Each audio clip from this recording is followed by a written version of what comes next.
Hello dear viewers, welcome to my new blog. এখন আমি এসেছি সংগ্রামপুর কালী মায়ের মন্দিরে। আজকে দীপাবলি, সবাইকে প্রথমে জানাই দীপাবলি আন্তরিক প্রীতি, শুভেচ্ছা ও অভিনন্দন।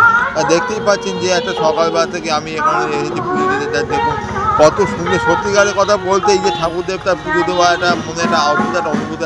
সামনেই দেখতে পাচ্ছেন পরম প্রেম অবতার শ্রী রামকৃষ্ণের বিগ্রহটা। দেখুন কত সুন্দর, এই যে কত দুর্দান্ত দেখে লোক আছে প্রত্যেক বছর এই দিনটা। সত্যিকারের কথা, আর সবথেকে বড় কথা এই যে কালী মায়ের মন্দিরটা না খুবই জাগ্রত, সেই রামপ্রসাদের আমল থেকে এই কালী মায়ের একটা ইতিহাস আছে। যাই হোক, সেটা ইতিহাস আমি আপনার আগে একবার বলেছি। এই যাই তা দেখতেই পাচ্ছি এত সুন্দর, এত কিউট একটা পরিবেশ। সেই পরিবেশ না দেখলে বলে বোঝাতে পারবো না, এত সুন্দর পরিবেশ। এই যার প্রত্যেক বছর আমাদের ভাদ্র মাসে কৌশিক অমাবস্যায় মায়ের এলাকায় বিশেষ পুজো হয়, যেটার নাম বলাতে ভদ্রাকালী পুজো। তা দেখতেই পাচ্ছি এত সুন্দর, এত কিউট একটা পরিবেশ, যে কিউট। যাই হোক, আমি আর বেশি দেরি করবো না।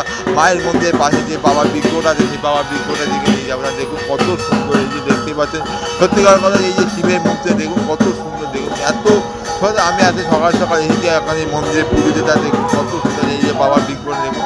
তারপর আমি আর বেশি দেরি করলাম না, যথাযথ সময় মতো আমি আপনার ভিডিওটাকে স্কিপ করবেন না। আমি এবার মায়ের বিগ্রহটা দেখাবো। দেখুন কত সুন্দর, যে দেখুন মায়ের মন্দিরের যে পরিবেশ দেখুন কত ভালো। সত্যিকারের কথা, এত সুন্দর, এত কিউট একটা পরিবেশ দেখানো শুধুমাত্র এই ফেসবুক আর এই ইউটিউবের জন্য সম্ভব হয়েছে দেখানো। তা দেখতেই পাচ্ছেন এত সুন্দর, এত কিউট একটা পরিবেশ। তা দেখুন কত সুন্দর যে মায়ের বিগ্রহটা। সত্যিকার এই মায়ের একটা ইতিহাস বলতে গিয়ে এই মায়ের এর পুজো হয় যে ভদ্রকালী পুজো একটা বিশেষ ভোগ হয়, যেটাতে চিংড়ি মাছ দিয়ে মায়ের একটা বিশেষ ভোগ দেওয়া হয়। যাই হোক, সবাই ভালো থাকবে, সবাইকে দীপাবলি শুভেচ্ছা, ধন্যবাদ।